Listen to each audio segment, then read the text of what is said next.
Hi, Christian. I guess I'm unmuted now. I'm based in Charlotte. So my name's Alex. I'm with the Charlotte Observer.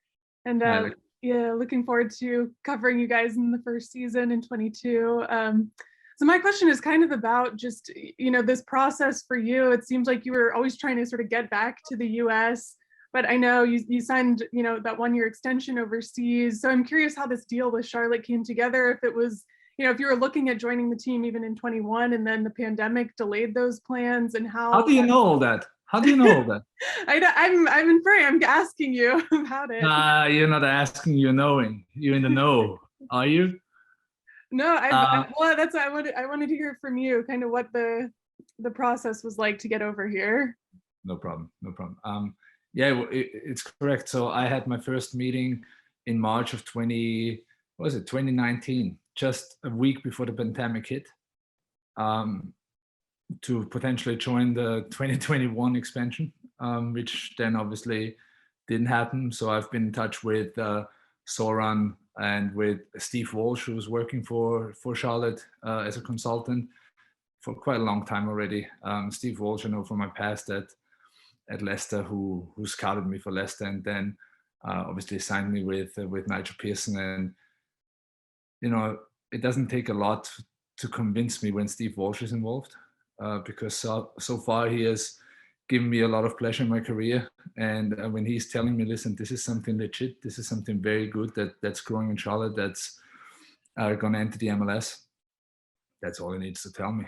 Then it was just about figuring out the circumstances between what I needed to learn between the MLS and the player. That's new for me, but it was very easy. It was I was convinced very easily, say it that way. And having been in Charlotte over this last weekend, just underlined that I made the right decision. As a follow-up, I feel like you're kind of seen as this veteran on the team already, as one of the. You calling me old? No, I'm just. You calling me old? That's not a nice introduction, just so you know. Well, high time for you moving forward. No, I'm sure. Well, I think we're all excited to see some of that potential veteran leadership on the team. So I'm curious if you also see your role in that way, and kind of where you hope to fit in, what your expectations are for this first season. Well, from the past, from the experience that you see with new MLS expansion clubs, is that they're always pretty successful.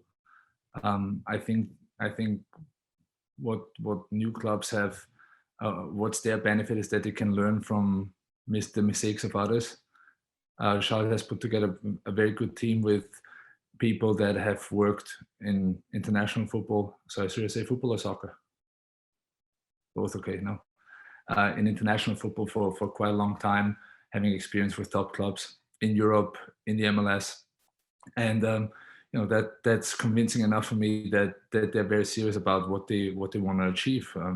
The goals are ambitious. I think you're always in a nice position when you literally can put a team together from scratch that fits your own ambition. And I want to be a leader in that club. I want to be, well, now I have to call myself old again, but I want to be the veteran who is not only there to play, but really helps the younger generation of players, the talent that will be on board to excel. And yeah, it's I cannot tell you how excited I am. I mean, it's still 6 months until we can finally start, but having been down in Charlotte just made me more anxious. Now we'll go to the next question. Hi, Christian. Welcome to Charlotte. I'm Ashley Stroline with the NBC affiliate here in town. My first question for you, you mentioned kind of getting to be in Charlotte, and that solidified you knowing that you made the right decision. But there are a lot of soccer fans already here. There are going to be a lot of new soccer fans with getting a team for the first time. I'm just curious what your message to those fans, both new and old, would be. My message? See, South and North Carolina, they don't really have a club anywhere close, right? So having Charlotte right in the heart of the area is something very excited with all the other sports that are already present. It's gonna be, we're gonna try our very best to be as successful as possible. These are the ambitions, to be a top club right away in the league. It's not a guarantee, obviously. You can always dream big, but from my personal experience that I've lived through with Leicester is that sometimes you can make the impossible possible, and you can always try hard and see what comes out at the end. But I want to continue winning, and that's the main goal with Charlotte as well. And then when I was doing a little research earlier today, when I got the message we were going to get to meet with you, there's a couple videos that come up of you practicing as a kicker. We know you kind of have that love for the NFL. So, knowing Mr. Tepper owns both the Panthers and Charlotte FC, any thoughts on maybe getting a few reps in with the Panthers? Well, it was an amazing feeling when I was at the stadium, when I got a little tour, to see how the stadium will be rebuilt in terms of the soccer side of things, but then also visiting the Panthers locker room. These feelings came up again. We had a partnership with the Panthers in 2015-16, I think it was. I still have my Panthers jersey #1. But that's something that simply the way I approach everything that I do. I give it a good go. Same with Charlotte in the first season. I give it a good go and see where we're going to end up. But it would be definitely something that I'm dreaming about if it happens. It's too far away right now to focus on Charlotte. You're welcome. Next question. Hey, Christian, Will Pelagic from WFNZ Radio here in Charlotte. Enjoyed your appearance on our air this morning with Mac and T. Oh my God, that was hilarious, by the way. Those guys are awesome, and they're really good soccer fans too. So you'll enjoy talking to them across your time here. My first question to you, I got two, is what interaction, if any, have you had with the other already signed members of Charlotte FC's team, the other 4 guys who you've already joined, if any? I did not have any interaction yet. We're only following each other on Twitter so far. That's how far it goes at the moment. But I would assume the interaction starts very soon, latest on January 4th when we start the preseason. And my other question was just kind of from your initial meetings to even your signing, what have they told you just in terms of the philosophy, in terms of, manager selection, playing style, and what really drew you from a tactical aspect to this club? Well, the head coach is not signed yet, so right. It will be very much down to what his philosophy is. But from my conversation with the club officials is that they want to play attractive football that's based on possession, something that I've done here at Leicester for the last couple of years, something that I'm very attracted to. It should be football that excites our fans, that makes them want to see more, that makes them want to look forward to the next game and the next game. And I think that's just also the way modern football works, that you base it on possession, attractive, attacking football, but never forget about the defense, and that's what I'm here for. And the structure will be good as well behind the ball. Next question. Who's next? Who's next in the lottery? Claudio from La Barra. Hola, sí, ¿me escuchás? Sí. Sí, ¿qué tal? Hola, welcome to the city, Christian. Thank you. I'm from La Barra and making question en español, en Spanish. So, creo que Melissa va a traducir. Hace un par de semanas atrás, el director deportivo del equipo dijo que el técnico del equipo iba a ser presentado en aproximadamente 40 días. Estaríamos muy cerca de que se presente. ¿Me podés confirmar que vos no sabés quién es el técnico? Well, Christian, welcome to the city. Welcome to the team. Gracias. A couple of weeks ago. Yes. Spanish, perfect. Good. No, I really need to learn Spanish. I didn't understand a word. Okay. I will, Claudio, I promise you. Yeah, I know you have Argentinian player with you, Ulloa. Leonardo Ulloa. Yeah. Sorry, Melissa, go ahead. Sorry. No problem.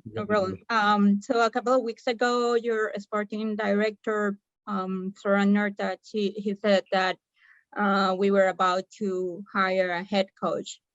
Can you actually confirm, or that you don't know who he is, or that you actually know? Well, see, I think that I like that question. I like that question because, and it just shows the way that the club will be run. That it's a club that's built on family relations, on relations overall between the management and the players. So I was in Charlotte for 2 days. It was, in fact, even though it was Friday, Saturday, Sunday, but it was 2 days overall.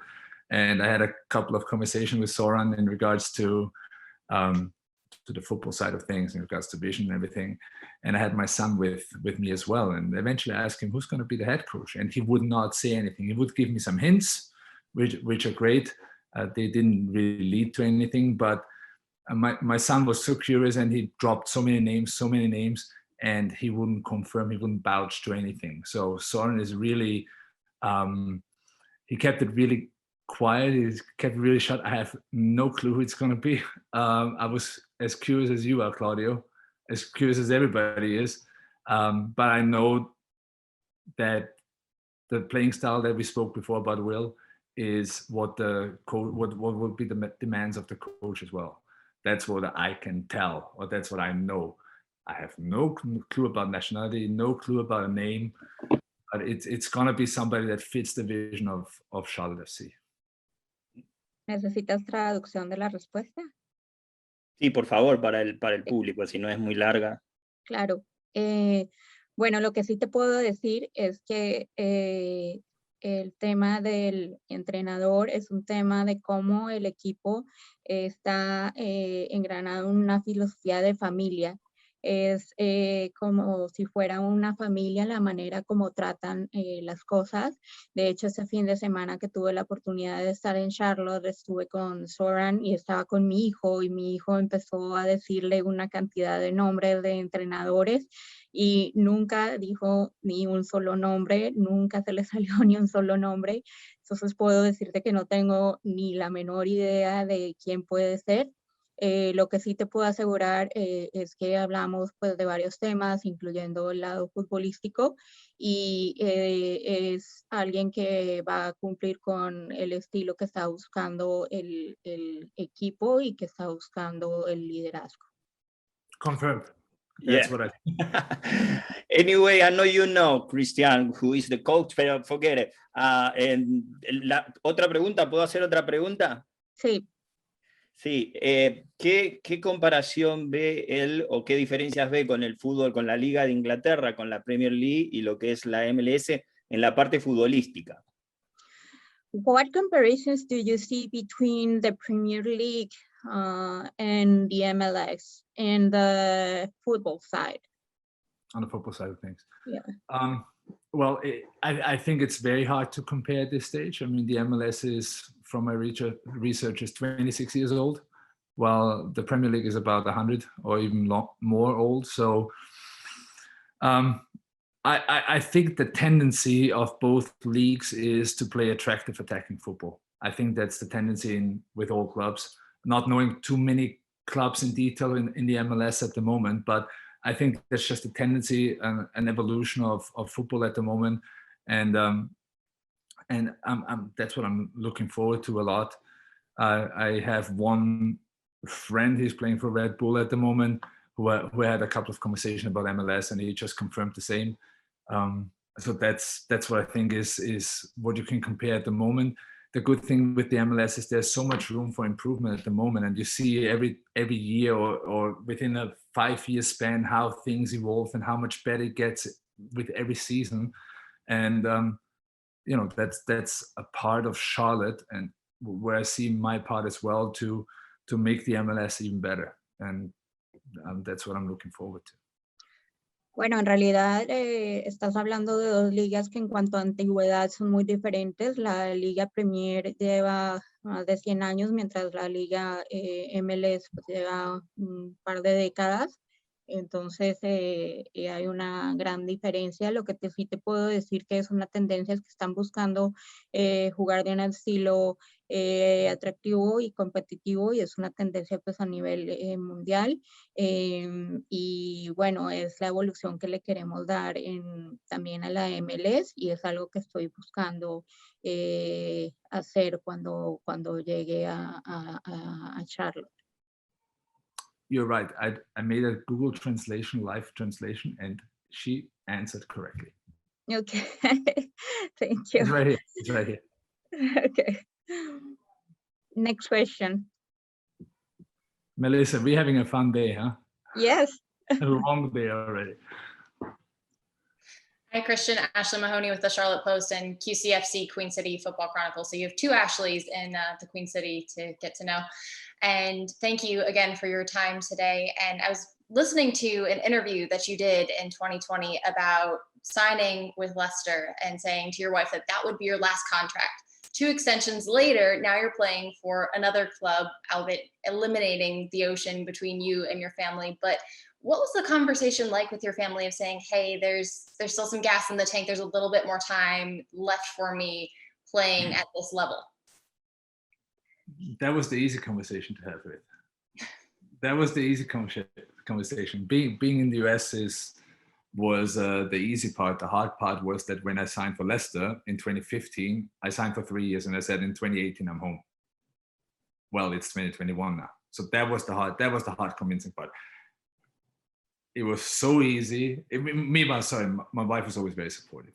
The hard part was the traveling back and forth all the time for my family, for my kids. And now it's a city hopper. Seriously, it's 1 hour 30, 1 hour 20 flight, down ourselves from door to door, 4 hours. There was no convincing necessary. It's so close. Honestly, my wife supported it, of course. She knew also for the same period of time when I started the conversations with Soren in 2019 that that should be the club that I'm going to.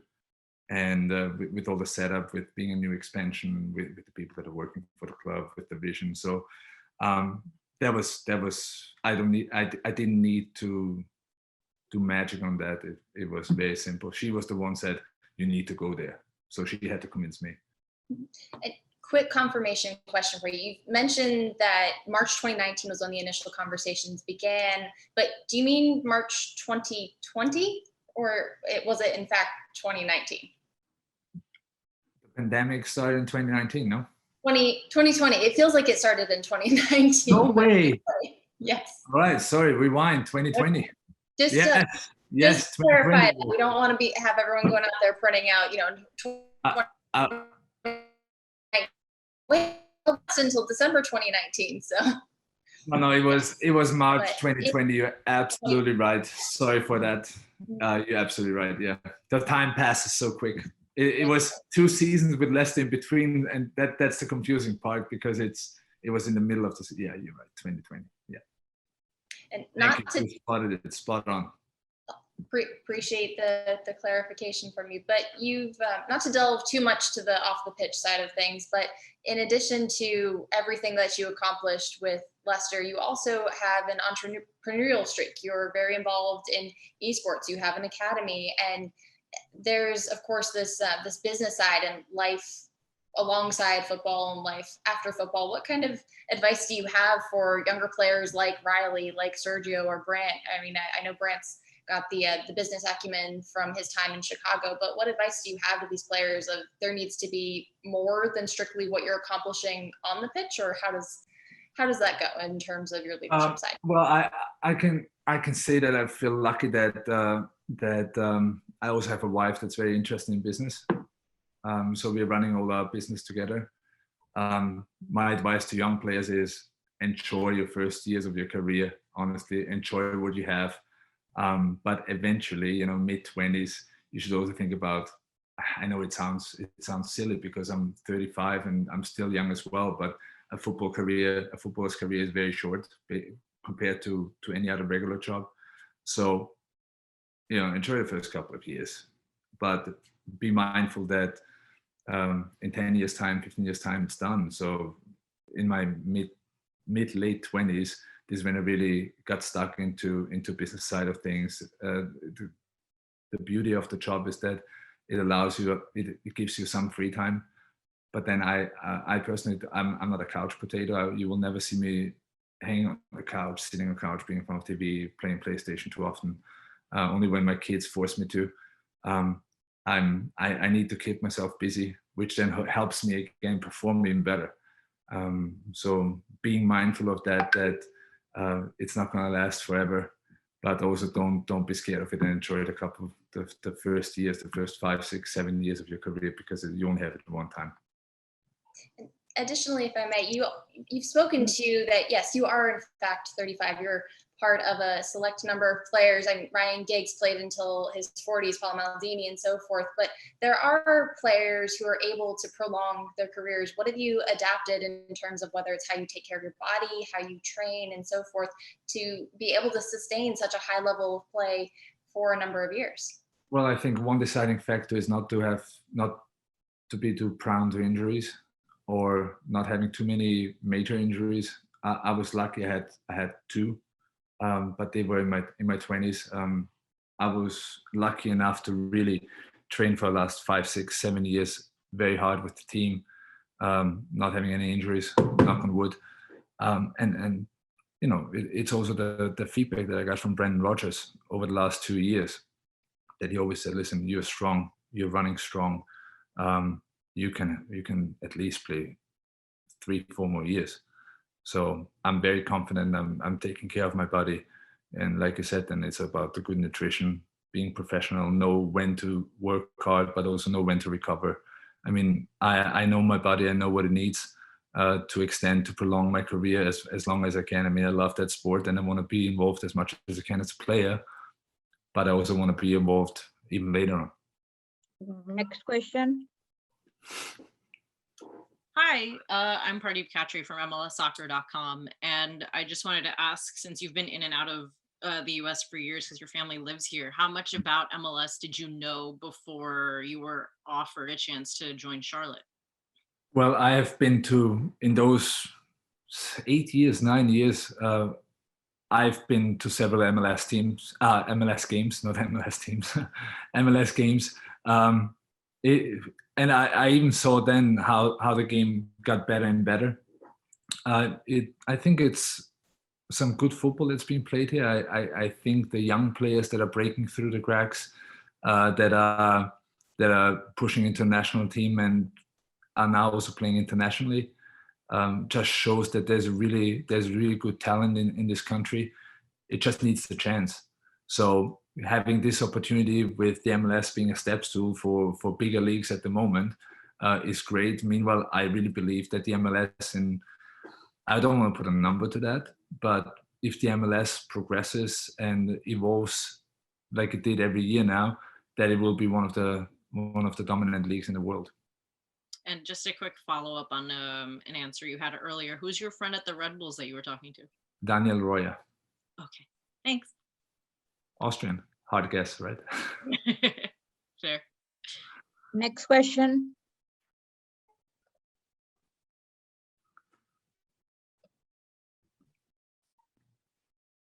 Hey, Christian, Jorge Gonzalez with Top Bin 90. I'm hoping you score another one of those goals that you did like you did in against Crystal Palace, but you need to do it against Atlanta, okay? Of course.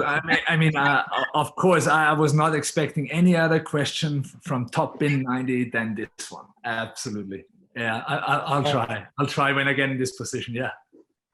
Awesome. My question to you would be then, what's the perception like in terms of the MLS? It's been growing over the last couple of years. What have you seen European players? What's their perception now of the league? I think the league gets more and more respected by people, not only players, but also coaches. I had a couple of conversations before I left Leicester that they really were happy for me that my future is laying in the MLS in America. That they said, oh, that's a decent league. It's growing so well. So there's a good perception of the MLS. It's also being shown in England. So that helps for people to see, not only to hear, but to see what's happening there. I literally think that players want to come to the MLS, but the circumstances right now don't allow for big moves at the moment, which again will be probably something that will be changing in the future. But the perception overall is good. People are following it. People see what's happening, and yeah, it's a good perception. Nice. And follow-up question, can we expect more Austrian players? Will you be talking to them, maybe bringing them on board as well? Who do you want? Send me a list. Hold on, let me take a piece of paper. All right, perfect. I'll make a big list and send it to you. Good, sounds good. Listen, I think bigger names will come over time. There are big names already in the league. More and more players will definitely come. I cannot guarantee who's coming from Austria though. Yeah, no, this is Steve Goldberg. I write for Inc. magazine as well as FIBA, the other big federation. But question is, because I write for business magazines, I'm interested in NFG and where that stands right now and how that's progressed. I know you've been on the FIFA game side, but you know there's an EMLS as well. You're going to be helping to stock that. Well, you have some good E players. Are you going to help stock the Charlotte FC EMLS team? And have a very good US-based player. So is he coming with you in the deal? It's not in my contract, but I will definitely pursue conversations with the esports department. He's a very interesting player. He's a young player. He's New York-based. Surprise, surprise. But he did so well in the last FIFA season, and it's definitely a conversation to have. Again, my main focus, I'm sorry to say, but my main focus is the team, is playing myself, and getting a good season with Charlotte going, being successful. The rest happens or doesn't happen. How is NFG doing as a business itself, though? Very well. We have represented Leicester City and Everton in the E-Premier League. Both players got into the quarterfinals, which is great. We have reduced our squad size for the next season. The reason for that is we want to be more elite with a more narrow squad, but then supporting them more. So it's really good. I'm really proud of the two players, and it's very interesting. So what you might think, okay, they play a couple of games and that's it. They have the joystick. No, those kids, they're really trained. They're really dealing with pressure situations, the same we do in real life football, call it like that. So I feel that this is like a training part for me to give them my knowledge and to really supervise them and be there with my experience, but that I can pass on. But it also works for young players in real football. That's good. And you've been very involved in the community with the Fox's Academy and things like that. Are you looking forward to? You did your research, huh? That's amazing. I do this for a living. We're all professionals. Oh, here. I see. Okay. But with that, I mean, are you looking forward to getting involved in the Charlotte community as well with the academy and bringing up young players? Well, that's what I do in New York already.